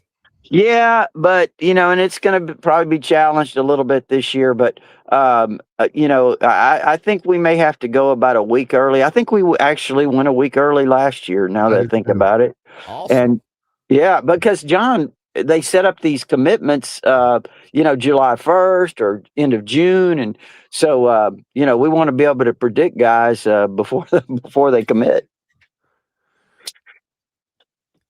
I'm with you. Yeah. I like that as well. All right, man, it is loaded up. Of course, Super Regional Baseball this weekend. You mentioned the Red Storm of St. John. Yeah, John's coming. Take them lightly. And Barry, the coach was a little critical about attendance. Are you expecting, exciting standing room only type crowds this weekend? It's what they deserve. Yeah, they do deserve that. I think that's something that will be very interesting to see, to watch the turnout. I mean, I can tell you, John, on TigerInsider.com, softball and baseball have led the chatter. They're not even talking football recruiting. Wow. They're barely talking football. I mean, it's been softball and baseball. So if that's any indication, I think we'll see a better turnout. But I see there's a lot of people. Yay, Alabama's has an offer where for their members, they can claim up to 4 tickets, I think.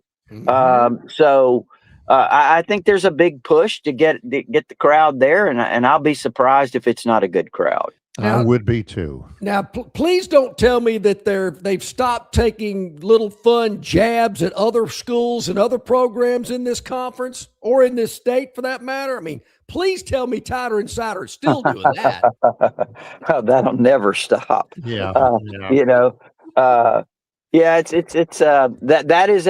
is one constant, John, for 30 years, and I don't think I don't know if you've heard Barry say this, Rodney, but he goes, if I want to, let me see what's going on at Auburn. I'm going to go to Tiger Insider to find out. Well, hey, you know what?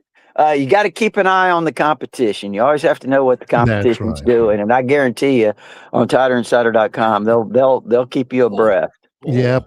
Of course, Rodney always talks about the very active forums on TigerInsider.com for all the many subscribers, of which John and I are as well. Everything going on at TigerInsider.com. How do people log in? How do they join it all, Rodney? Right. Just go to TigerInsider.com, go to the membership link there, and go to the member center. You can sign up.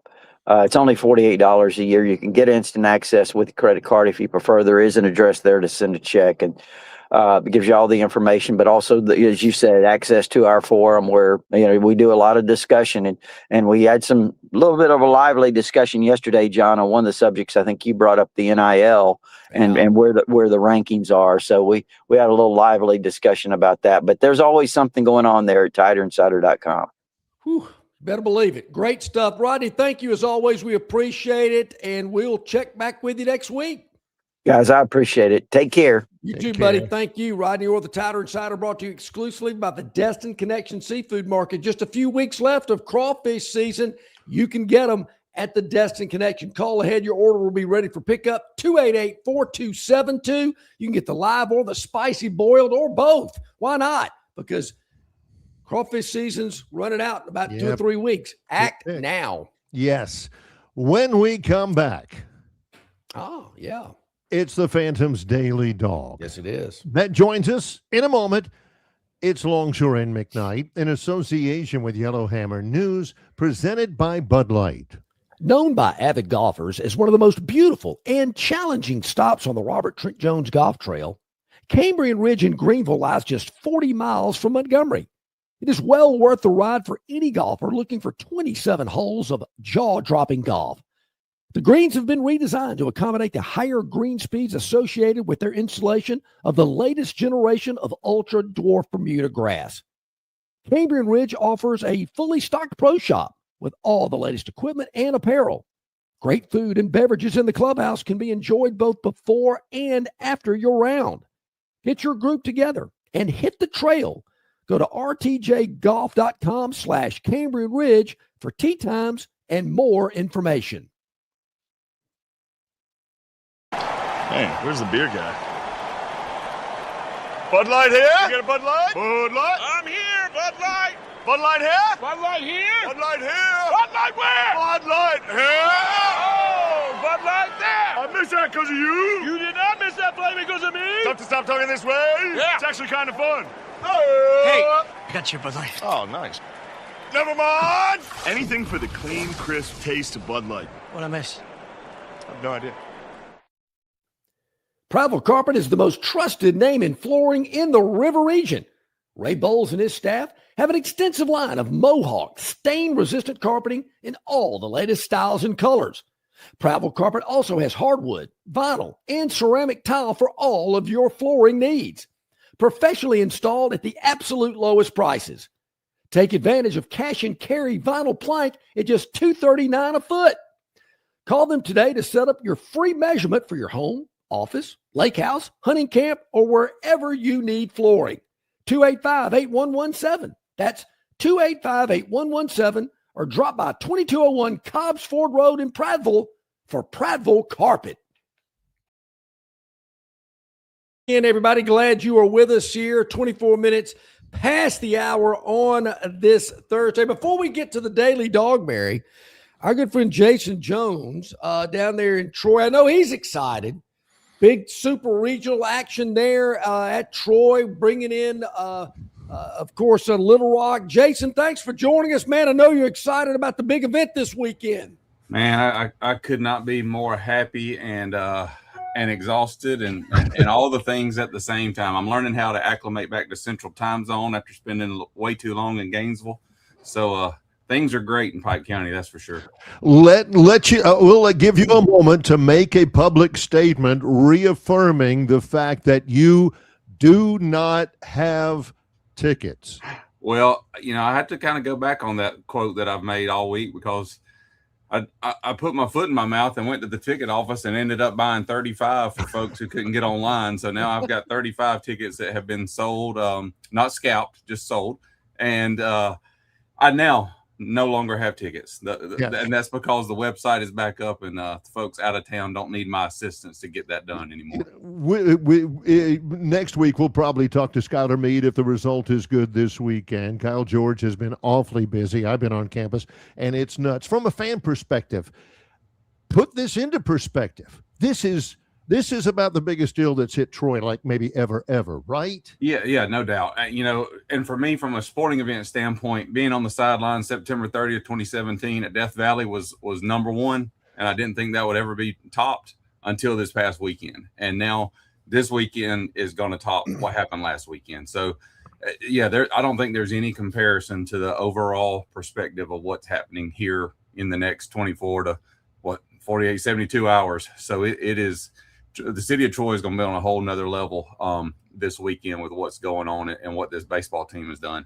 I was thinking about that, Jason, because I've heard that, and I certainly don't disagree, but I was thinking about some other big events at Troy. Barry and I talked about it recently, about the game when Missouri came to Troy, and Troy won the game. I remember that being huge. Yeah. Not saying it tops this, but I just remember that being a big deal. It was, and that same conversation happened at the Swamp this weekend with some people. We were talking about it. Social media was not what it is now back then. So that cookie crumb trail didn't go out to the masses in 2004, I think that was, like it does now. When something happens, when we beat Miami and Florida in 36 hours, that is worldwide in seconds. And recruits, it's huge. That didn't happen back when we beat Missouri. That was a great deal, and it was awesome, and it was good for football. But there's no comparison to what this will do for recruits, for students to come to campus next year as just regular students, just as a whole. And then if we were to win 2 games this weekend, what that does for the city of Troy, the university, recruiting, regular students, business folks in the area, there's no comparison. My phone is melting. And I have no affiliation with Troy Athletics. And so it's just, it's unbelievable, and it's unprecedented times, and it's a great thing. It's going to be an amazing atmosphere this weekend. Of course, like I said, I've been on campus. I've seen a lot of bleachers out there, fans all over the place. I'm not sure they would ever stop selling tickets, Jason. It's going to be amazing. Yeah, I expect 5,000 standing in Double's Alley. I feel for the left and center fielder for Little Rock. They're going to have a rough night. I talked to Drew Nelson last night, and I said, just remember, these are your people. So, they're going to be, they may be talking to you a lot too, but they're on your side. I feel bad for the Little Rock guy. So you're saying, so not in the stands there, but you're talking about 5,000 people standing out in the outfield.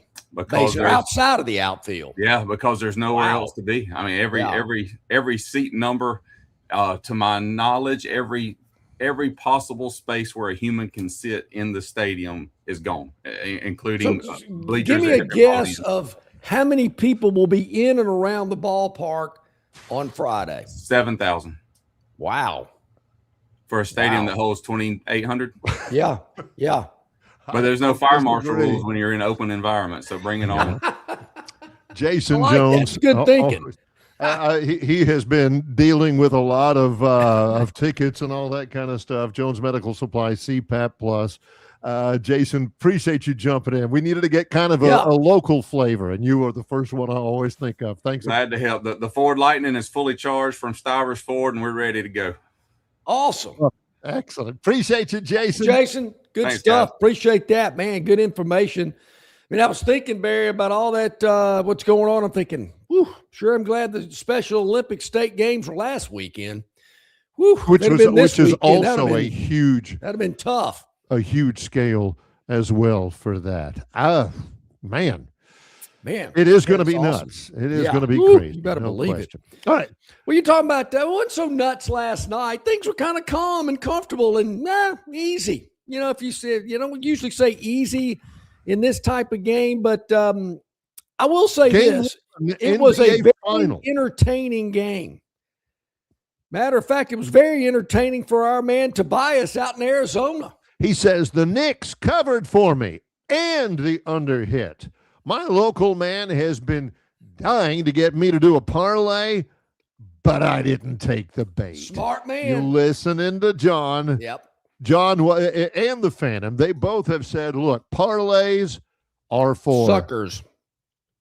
Sucker bets. Yep. Don't do it, Tobias. Just hit him with those straight bets, those sides and totals. There's where your winner is. Well, last night, Barry, we had a total, and I even, believe it or not, at one point in time said, yeah, this can go to overtime if it needs to. I'd rather it not, but yeah, we're good there. So we felt comfortable enough that if it had to go OT, no big deal. But the Knicks took care of business, particularly late when they went on a big run. Yeah, they were down 14 before they really hit the accelerator. Yeah, they certainly did. And the game was close.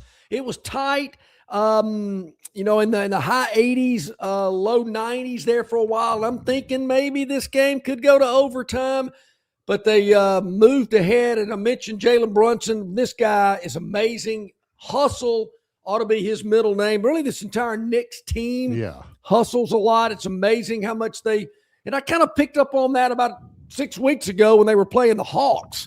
I mean, the guy is unbelievable. Wall Street Journal, love that.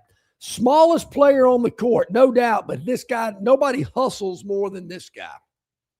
He's amazing. Yeah, very talented, very tough, not 100%. He just kind of willed the Knicks to victory. And again, it's so important because, of course, it's game one. Now they're ahead in the series, and it was in San Antonio. They play again tomorrow night on ABC in San Antonio as well before it moves to New York on Monday, which is what ABC and ESPN have been pining for 27 years.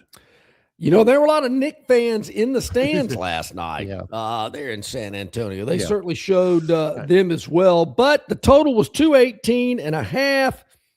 No sweat. It was all good there. The game certainly stayed under the total, as Tobias just mentioned. Tobias also had the Knicks catching 4.5 there as well. So a very good night for not only the Phantom's Daily Dog, but for Tobias and several others as well. It was a very entertaining game. I will say that. I enjoyed watching it. But that is, watching is a past tense verb. We are looking for a present tense. We are. verb. So as you mentioned, Barry, there's no What NBA about tonight. now? There's no NBA tonight, unfortunately. You have to wait till Friday, but that's okay because Major League Baseball has a plethora of games today. Thursday, known as Getaway Day, several afternoon games. We've got one starting at 12:05 today. That's actually 9:05 for the San Diego Padres. They're in Philadelphia. Whew, man, their clocks. How do they get adjusted? It's rough. Maybe that's why Philly's laying 2:07 against San Diego, because San Diego's on the Pacific time zone clock. But that's not the game we're looking at. Oh, okay. All right. Yeah. Or no, we're not looking at the Baltimore-Boston or the Cleveland Yankee game or the San Francisco-Milwaukee game. Oh, so we're not even we're not even looking to get this in the barn by an early dinner. We're going later in the day. We are not real late. We're not going Dodgers at Diamondbacks, which is at 8:40. Barry, we're going to go Royals at Twins at 6:40. What is it about the Twins? Yeah. Phantom's been good when the Twins are involved. 6:40 from the Target Center in Minneapolis. So you got Seth Lugo going for the Royals. Never heard of this guy. Well, he didn't pitch at Alabama, so that's And then you got like Connor Prelip did, who took care of the Phantom. The other day with the White Sox. I mean, with the Twins against the White Sox. Barry, the Twins are pitching Andrew Morris. Is he related to Jack? He sure looks like it. I'm looking at a picture of him. Wasn't there a Jack Morris that played for the Twins? Yeah, and he was the one that beat the Braves in Game 7. I wonder how I remembered that. Beat the Braves. Yeah, it was great. What a memory. It was awesome. Ooh. Yeah, so tonight at 6:40, the Twins, Barry, for some reason, are a home underdog again. They were a home underdog earlier this week when the Phantom had them. Check the standings real quick. Minnesota's 29-33. The team that they're playing, 29-34. Kansas City's 24-38. And they're the favorite? Their home team dog against the team that is at the bottom of the American League Central Division just doesn't seem right. So we're going to take the Twins plus 105. Slight dog, but hey, they are one. And we'll take the Twins plus 105 against the Kansas City Royals at 6:40 tonight on MLB TV. As a matter of fact, I think if you want to watch any baseball game, you better have MLB TV. Or Braves Vision, which they're having a fire sale on. If you want to watch the Braves cheap, it's almost halfway through the season. Now, according to Bet on Sports, the money line, John's given the money line. Yep. 49% of the bets are for the Twins. 51% of the bets are for the Royals. I like that even Vegas loves that. You don't want to see a 73-27 or, an 81-19 or anything. You want to see 49 on one side, 51 on the other. Well, what I really like, though, Barry, and this was what Local Man likes. I had a guy, he was really smart. He was a local man here in town, and he would go to a popular watering hole on like Wednesday, and he would hand out these sheets of paper with like 20 college football games on it. And you paid like $5 to get in on it, and the guy that had the most wins won the pot. But what he was really looking for were the 2 or 3 games that everybody that he had given a sheet to were heavy on. And if he had a game where 70, 75, 80% of the people picked one team, he loved the other side. And he would kill it. And all he was doing was just getting a general feel of what the public was thinking. And that's what Vegas is doing. They love it when somebody's going, oh, look at this. They're big on this side. It doesn't have anything to do with, though this guy's injured or that guy's in a slump or anything. It's all math, right? Yeah. I stand a better chance of making money on this side than I do on that side. We don't think they'll win. It ain't about whether they'll win. It's about whether they'll cover, and I get to set the line. This is what I'm after. So, Barry, got my money on Morris tonight. Right. He's the pitcher. You're betting on the pitcher in Major League Baseball. The guy gets yanked after the first inning, too bad. You're still betting on him. That's exactly that right. That relief pitcher better be good if he does get yanked. One thing here before we go to break and then get into the Gurn Jr. Victoryland 777 topic wheel. It's like Christmas Day. Yesterday, they announced the bowl games. They announced the bowl game schedule. I completely missed that. I did not see that. Wait a minute. Now, it's not always a moment of great happiness. The LA Bowl is gone. The game Jimmy above, Kimmel LA Bowl? Yeah, the Snoop Dogg brought by Gronk or something like that. Come the on. game above Sports Bowl is gone. It used to be the Quick Lane Bowl. That's the one in Detroit. So we lament the loss of the games in LA and in Detroit. If I'm not mistaken, that used to be the Cherry Bowl. Yes, Detroit. way back in the day, back at the Silver Dome. The Poinsettia Bowl is back after an absence of 10 years, and there will be something called the Puerto Rico Bowl, which will be played for the first time in San Juan? No, not San Juan. Bayamon, Puerto Rico, at Juan Ramon Lubriel Stadium. I don't know what the tie-in is for that. A couple of questions. Is it still known as the San Diego County Credit Union Poinsettia Bowl? They're still working on that. They're working on sponsors. Our man Jordan Rogers, he lives in Puerto Rico. Maybe at Media Days we can find out some scoop on him. Why does he live in Puerto Rico? It is a U.S. territory, and you don't pay any capital gains tax. I've been there. That's the only place I've ever been in my life outside the continental United States. It's amazing how many people I just spoke. You know me. I'll talk to anybody, and I could kind of tell they weren't native Puerto Ricans. And I'd say, "Hey, what are you doing down here?" He goes, "Oh, I live here." I go, "Really? Wow, no capital gains tax." Oh, well, okay. Yeah, every little bit helps. Now, for Auburn fans out, a couple of dates to bear in mind. I'm not going to waste your time with the Cactus Bowl or the Pinstripe Bowl or the New Mexico Bowl or the Armed Forces Bowl. Auburn fans, Birmingham Bowl is December the 29th. Whoa. Wow.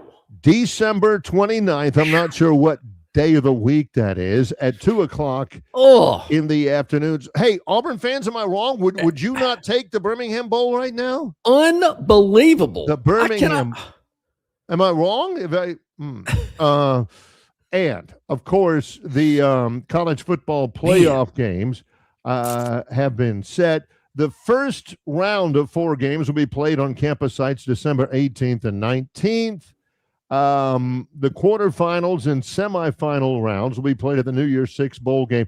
The quarterfinal games December 30th and January 1st at the Fiesta, the Peach, the Rose, and the Cotton. The semifinal games will be played January 14th and 15th at the Orange and the Sugar Bowl. The national championship game will be played January 25th in Las Vegas, Nevada. Man, 2 problems. That's way late into January. It surely is. If you're on a hot roll, you're going to be late to the game. You're not leaving the table just because kickoff's in 10 minutes. I'm not sure Vegas is a good spot for that, but I'm not really opposed to it, but I'm wondering how other people will adapt and act and conduct themselves. Wouldn't you think? And again, it's at Allegiant Stadium, which is amazing. Wouldn't you think that Allegiant Stadium, that you would have, not that it matters probably, you would have maybe some tables in the concourse, maybe. I've never been maybe to Allegiant Stadium. Some baccarat, or they've got it at the airport. Now they've got to have it inside the stadium. They have right? slot machines. They don't usually have table games. I've never seen a table game anywhere other than in a casino. But they've got slot machines in grocery stores, in Walgreens, in the airport. That's weird. I've been to Vegas, stadium, but I've never.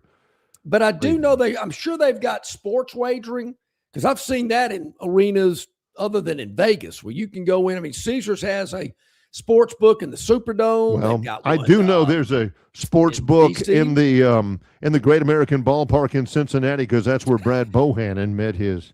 He's making up for it there, folks, because Barry, you were getting major kudos on the VIP Riverine Straw text line on that Birmingham Bowl you just dropped. December. Whoa, Barry giving Auburn some smack there. December the 29th. In Birmingham at 2:00. Major kudos in the afternoon. December the 29th, which is let's see, what is that? December the 29th is I can't look it up. Well, when we I'll come look it back up during the break there. Yeah, let's do that. I can't tell you how much love you're getting on the text chat line for that Birmingham Bowl reference there. These all folks are loving that. all of John's texters are watching the show going, whoa, whoa. You guys catch it? Barry?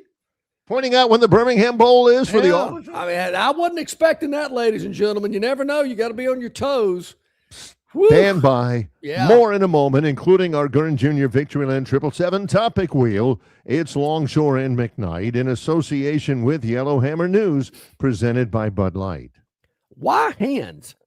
At Hands Heating and Air, you get this area's highest ranked service provider with 24-hour repair service, no overtime charges, and their same-day service guarantee. Plus, instead of other companies' 30-day repair warranty, Hands gives you a 3-year repair warranty. Hands Heating and Air is here for you 24/7, 365. And service is not just something they do, it's their way of operating, for you in mind. All of Hands employees are trained to adhere to this standard. They work hard to ensure that this standard is maintained, and they are constantly looking for new ways to better serve you. Call Hands Heating and Air today at 508-5382. That's 508-5382, or find them on the web at 834hands.com. Hey, you want your property looking its very best this spring and summer, and River Region Straw has premium long-needle pine straw to make that property pop. You're not buying sticks, stems, or pine cones. You're buying premium long-needle pine straw from River Region Straw. Kenny and his staff have access to the best pine straw in the region, full of color that will last all season long. And now River Region Straw has a 4th location in Chelsea on Highway 280 to go along with their locations here in Montgomery, Prattville, and Auburn. No order is too big or too small, from a few bales to an 18-wheeler trailer load. To get your River Region Straw, drop by any of their 4 locations or give Kenny a call or text today, 669-5959. That's 669-5959, and have the best looking property this spring and summer with straw from River Region Straw. Don't miss your chance to win big at Victoryland Casino. Play the latest, hottest, most exciting games around with fun bonuses and big jackpots. Don't miss out on your free play. Stop by Player Rewards today and check out this month's exciting free play promotions. Come see why our players keep coming back. You'll have more fun at Victoryland Casino, where you can be a winner too. Victoryland Casino, located off I-85 exit 22, Shorter, Alabama. Must be 21 or older. All right, welcome back in, everybody. About 12 minutes to the top of the hour. Barry, the 29th of December is a Tuesday. Ooh, Tuesday at 2 in the 2 afternoon. o'clock, yeah. And just, I know you were wondering, the 23rd's on a Wednesday, if you were just wondering. Why is that not a national holiday? Yeah, no kidding. You know, still, Yeah. the drive has continued to gain support, but it just hasn't happened. Yeah, All right. We'll see. It is All right. time for our Gurn Jr. Victoryland 777 topic wheel, presented by Victoryland 777 Casino, where they have plenty of games, lots of ways for you to win at Victoryland, exit 22 off I-85 in Shorter, Alabama, where you can be a winner too. 6 topics, no clue. I see them. Zero idea what any of this is all about. Devilish kind of interests me. Yeah, it is kind of interesting. All right, Nightly spinning away, visitors. 6 colors. Yeah, Victoryland 777 topic wheel. Ooh, gonna go black early here. Let's see what we got. Nightly visitors. It's got to be animals. Got to be Once you go raccoons, black. possums, armadillo. Oh, there we go. it's a raccoon. Good for Uh-huh. you. This woman's unexpected nightly visitor. I mean, that raccoon says, hey, you got like a bear claw in there? Donuts? Hey, how about let me hey, in? Let's go. Excuse me. Yeah, I got a No, wolf out no, here. no. Look, oh, the whole face. That's a possum behind him, it looks like. Yeah, No, see, no, that's a forget the possum possum. right there, Barry. Yeah, possum's got to go. Raccoon gets a grilled cheese, it looks like. Wait a minute. So And the takes off. raccoon gets the first dibs, and that possum looks a little skinny. Possum Here says- comes the possum. No, don't feed the possum. Yeah, getting the I guess possum. That's a big old piece of bread. Yeah. That possum's about to get real fat. So Hey. speaking of that possum, Barry, I don't know if you know this or not, but it's 8:32. All right. You normally open this thing up at 8:30. It's 8:32, lady. Come on. Did you ever see the movie about the animals? Bruce Willis was the voice of a raccoon, and what was the name? It was a cute movie. My kids watched it. It was really good. Did you notice the tail on that possum? Yes. Possums have interesting tails. So number 3 child was down in South Alabama near Perdido Bay, and we have an outdoor cooking utensil called a Blackstone. And he heard something kind of rustling around in there, and the dadgum possum had gotten underneath there. I guess it smelled something.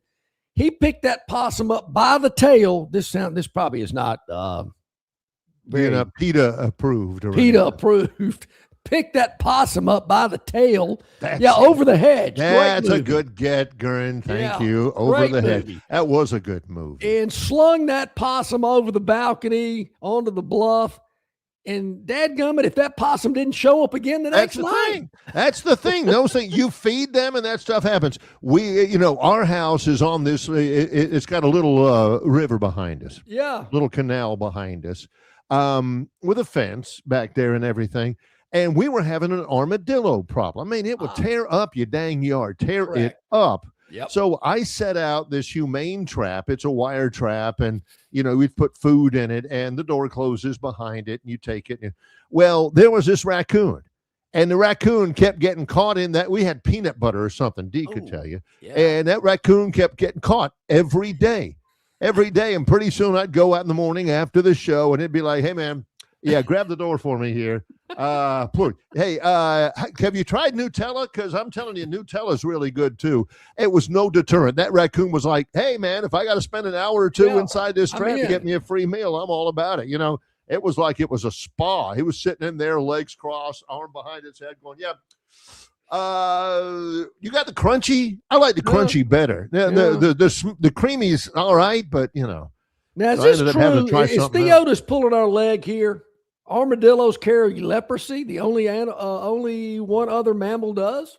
Well, I don't like armadillos because they tear up my yard. Yeah. And your spelling of leprosy is atrocious. That ain't even close, Plainsman Preston. I would have expected more out of you. All right, let's get back at it. We spent too long on that one. Yeah, it's a good one. Trained raccoons and possums, it looks Over like. the Hedge. What is that? Great movie. I think Morgan Freeman was in that movie. Could have been, yeah. Yeah. Some good characters there. Color coded. All right, Gurn, what do you got for us? Yeah, I saw this. Spurs and the Trailblazers. They like to use a lot of colors in San Antonio. I've noticed that. I don't know why it said Trailblazers because, I mean, look at that. Yeah. You can't take that seriously. I noticed it during the game last night. I thought, there's a lot of different Fiesta type colors in this arena. Yeah. I mean, you can't take it. I mean, it's supposed to be tough. You're supposed to be intimidating, and it looks like a Taco Bell in there. Yeah. No. It does look, that's a good point. It may sound amazing. Did not look amazing. Do you like it? Because Auburn does this. And Tennessee does this. Yeah. Where beforehand you tell the crowd, okay, section 103, you wear orange. Section 104, you wear blue. Section 105, you wear orange. And it does that all. Auburn's done it before. Tennessee does it a lot with the orange and white. I had a buddy of mine that was on Twitter. He says, I sent 3 kids to Auburn. I've spent tens of thousands of dollars there. I bought tickets and all that kind of stuff. Enough of this. I'm going to wear the same thing I always wear, my Bo Jackson jersey. It's navy. Stop telling me what I can wear. I spent enough money to where I can wear whatever the by gosh I want to at these games. Yeah, it's a little gimmicky. I don't think I've ever done that. No, I know I haven't. You're going to wear what you're going to wear. I'm going to wear what I want to wear. Yeah. Now, I know some people like it, but hey, that's okay. Hey, John, you're not wearing houndstooth. I just don't do it. Yep. Yeah. It's excuse me. It's kind of like a station shirt with the station logo on it, which I had and I wore. I'm thinking, no, I'm not wearing that. I'm not here to promote the station. See, that's I'm not here to even promote the story. me. That's the story. I would wear it. It had the station logo on it. I would wear it at remotes. John wouldn't wear it if under penalty of incarceration. The best part was whenever they issued the memo via email that said we are now responsible for buying our own logo shirts. Oh, yeah. Yeah. Forget it. Well, you think I'm using my money to pay for a shirt that promotes you? I don't think so. That hit the email trash in record time from my co-host. All right, here we go. All right, here we go. What do we got next? Oh, 4 to go. Oh, yeah, we can get these in. No problem. Yeah, let's see what we got. Oh, we got this. We got it. Yeah, blue, red, yellow, green. It's going to be green, I believe. Devilish. Ooh, devilish. You were asking about this. Yeah, is this Arizona State? Oh, Rory and Scotty Shinnecock. They're not playing the Memorial there. They're playing the Open at Shinnecock Hills. That's correct. Yeah. Torrey Pavin won at Shinnecock. 624 players have competed in the field in 4 modern U.S. Opens at Shinnecock. 624 players have competed in the field. 3 have gone under par. Of 624, John Bodenhamer says they're just golf demons around this place. They come up out of these putting greens in a devilish, wonderful, charming way. No. It can't be devilish and charming. No, you can't. If a putt reads 2 balls to the left, it should break 2 balls to the left. Scheffler and McIlroy are already there. Getting ready. Yeah, McIlroy played in 2018 in the Open at Shinnecock, and he knows. So he said, McIlroy, this is good. He said, Shinnecock looks good. The fairways are very generous. They're more generous than they were in 2018, but the first cut of rough is 5 inches long. And then it goes into the fescue. So if you miss the fairway even by a yard, but you shouldn't. The fairways are very, very generous. If you miss the fairways, I feel like you deserve a bad lie. But the greens, they're devilish. Do they, is the grain going different ways? Is part of it a little spongier than something else? Does a stimp meter go all over the place on it? Just have it like the best greens in golf are at the putt-putt. I don't want any of the other crap, Just if it rolls straight, that's all I want. Yeah, you didn't have a lot of break at putt-putt, but you did have to use a putter head to get the ball off the wall when it lodged up against that. Sometimes I still like the U.S. Open on the West Coast, so you can watch it here in our time zone at night. I wish they'd go back to more West Coast venues.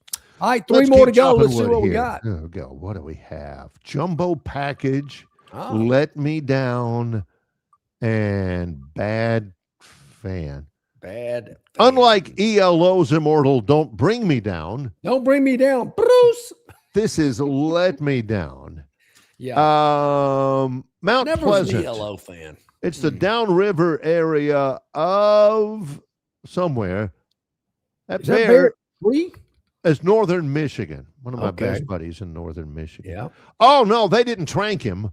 Ooh. They did. That bear would not come down. This is a residential area in Northern Michigan. That bear will not leave in the downriver neighborhood of Northern Michigan.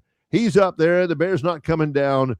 As Gurn put the cursor on. Yep, there it is. Did the bear fall out of the tree, or did they go get him? Well, look, he's got the dart in his butt. Oh, of course he's going to fall out of the tree. He's higher than Aiden Holloway. What do you think he's going to do? Wow, 2 in a row today, folks. Gee, that's a good one. That bear's lying on the ground like, whoa, yeah, dude. Man. And then somebody's got to grab him by the feet and drag him off into that life. Little wading pool they use. So. Man, that's tough.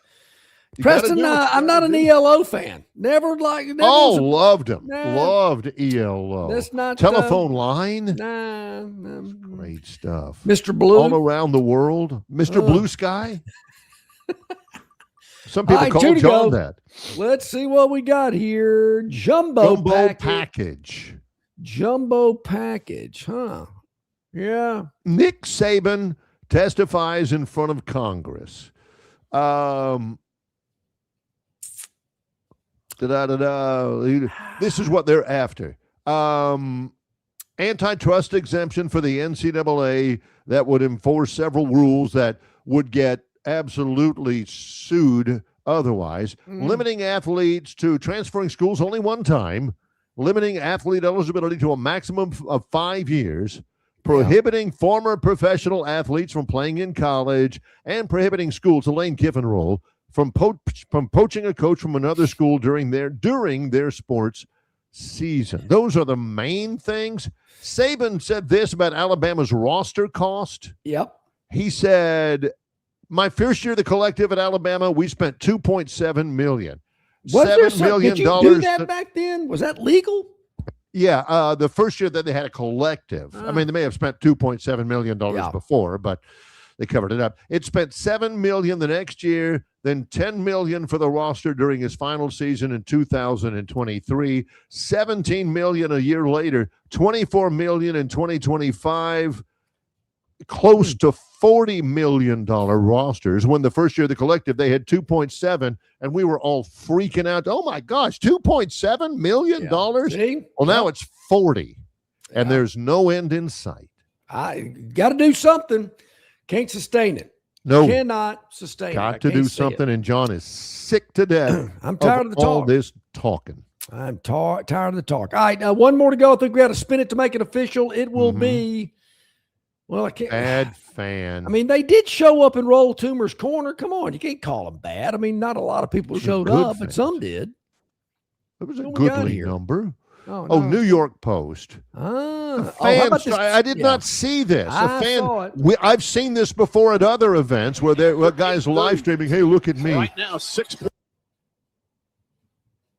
When did the guy decide to come out there? Why then? Because the camera's on him and he's live streaming and he knows, all right, people are after likes and clicks and streams and everything. They know, I mean, they're going to manhandle him a little bit. They're going to send him back there. But he knows that it don't matter because people don't care. No. They are, man, if I get to be viral, if I get to be internet famous, that's worth getting arrested and paying a misdemeanor fine and everything. That's going to happen more often. I wonder what the fine was for doing that. It needs to be a lot because otherwise these kids whose entire lives is spent in pursuit of internet fame and viral status, this ain't no big deal for them. All right, so what? So you throw me off the court, so you grab me and treat me roughly for 10 minutes? Big deal. I could be famous. Believe me. Not right. Fame ain't everything it's cracked up to be. Yes, John. What was fame? I'm going to live forever. Wasn't that a lyric of a song? Fame. Yeah.